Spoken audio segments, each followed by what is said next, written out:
So in this video, I just wanted to sit down with you guys and talk about the top 5 things I wish I knew before I started riding. Once you do start riding, you realize there are a lot of little things that nobody ever really explains to you. So some of the things you kind of figure out over time, and then of course some of them you only really understand once you've been out there for a while. So if you're new to riding, or if you're thinking about getting your first bike, or you're still early in the process, and I hope you get something out of this, because this is the kind of stuff I think is worth knowing anyways. So number one, I'm going to say number one is definitely the first thing is that riding takes way more focus than I expected, guys. Wow, it really does.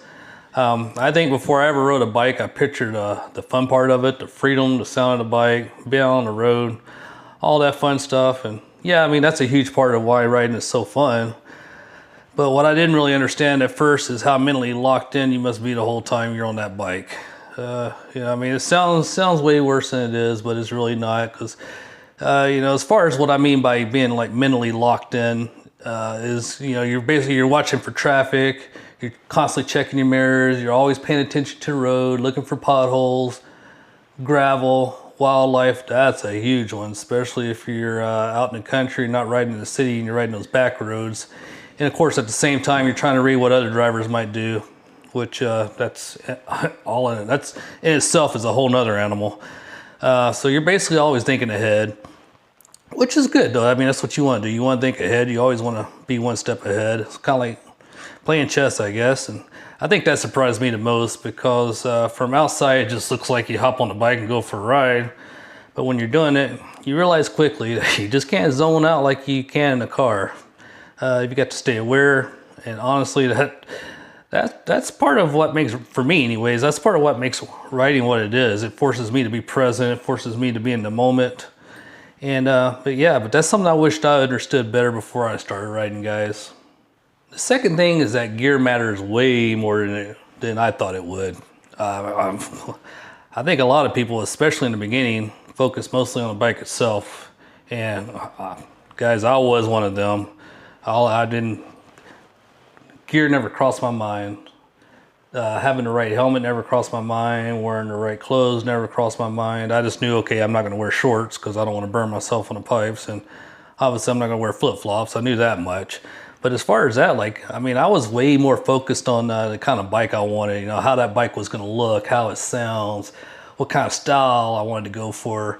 And I mean, to me, that all makes sense, because the bike is, buying the bike is the exciting part. So, getting the right bike is a reflection of who you are. It's a reflection of your personality. But I mean, once you start riding, you realize gear is a big deal. Good helmet does matter. Gloves matter. Jacket matters. Boots really matters.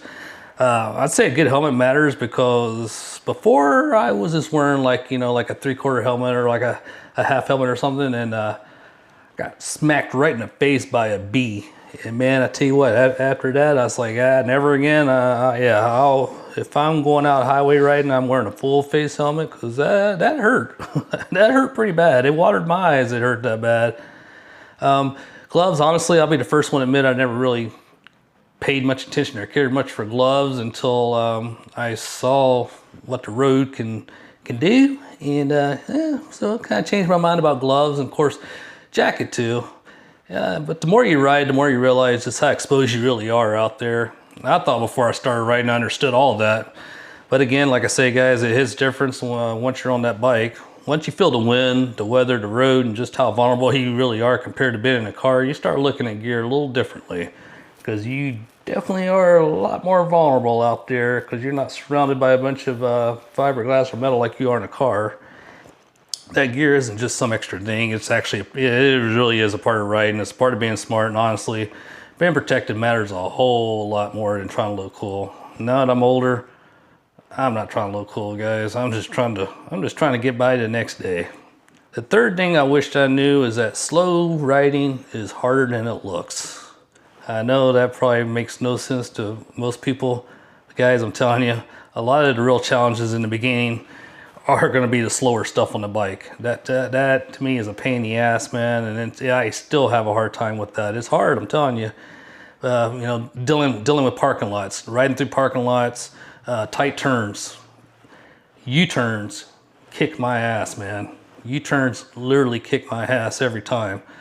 Stop signs, what I mean by stop signs is, you know, coming up to a stop sign and then taking off smoothly. When I first started riding a bike, I don't know, I thought I understood the, you know, the friction zone for the clutch and all that jazz. And man, I don't know how many times I stalled the bike out and just looked like a complete idiot, but it is what it is. I mean, I've gotten a lot better now at taking off smoothly, but just load speed control in general, that stuff can feel awkward at first just because, you know, obviously the bike is heavy, you feel off balance. Your first reaction is gonna wanna duck walk, put your feet down, but you know, if you can, try to go to the parking lot and practice, and try not to do that if you can. That's a good way to learn.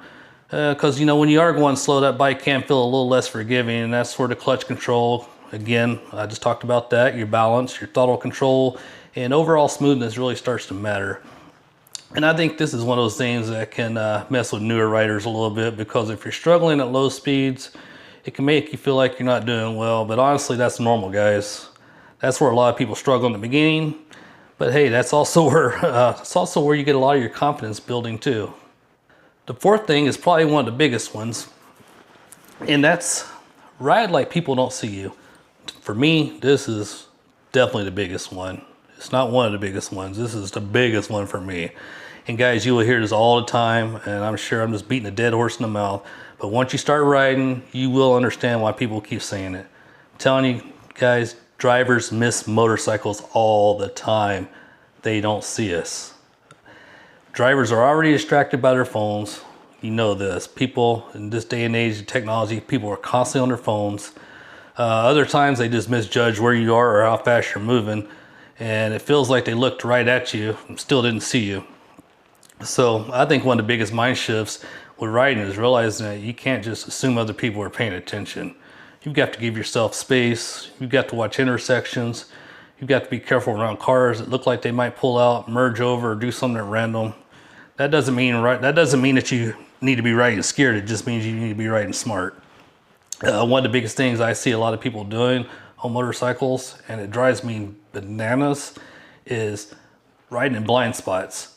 Guys, if you're on a motorcycle and you know you're in somebody's blind spot, either speed up and get out of their blind spot or slow down so they can see you. Shit, man, I mean, people hit other cars because they're in their blind spot. So you're on a motorcycle, you're really gonna be in their blind spot and they're gonna hit you. So that's just one thing to keep in mind, guys, is, you know, if you know you're in their blind spot, by all means, either again, speed up and get out of their blind spot or fall back so they can see you. Number 5, takes confidence, takes time. Again, this is a big one for me, because I think when people first start riding, and I know I was one of them, I'm guilty of this, there was a lot of pressure to feel comfortable right away. And I was watching all these videos online, I was seeing other riders, and it can look like everybody else has it all figured out. And you know, but the truth is, confidence comes with time. It comes from seat time, repetition, making mistakes, learning your bike, and getting more comfortable little by little. You're not supposed to be perfect right away. God knows I wasn't. And it took me a long time to realize that, you know, hey, I just need to ride my own ride and stop trying to keep up with everybody else, or always worrying about, you know, how I look on the bike to everybody else. And just, I'm out here for myself. I'm not out here to appease anyone else. So yeah, again, you know, you're not supposed to be perfect right away. You're not supposed to know everything right away. And honestly, some rides are going to feel better than others. Again, I've had days where, even now as an experienced rider, I've had days where I've gone out on the road and everything just felt like everything just came together, man. It was just aces the whole way. Then I've had other days when I went out on the road and it felt like that was my first time ever getting on a motorcycle, and I don't know, man. It's just, but again, you know, I mean, that's just part of riding a bike, guys. Yeah, again, that doesn't mean you're not improving. It just means you're still growing as a rider.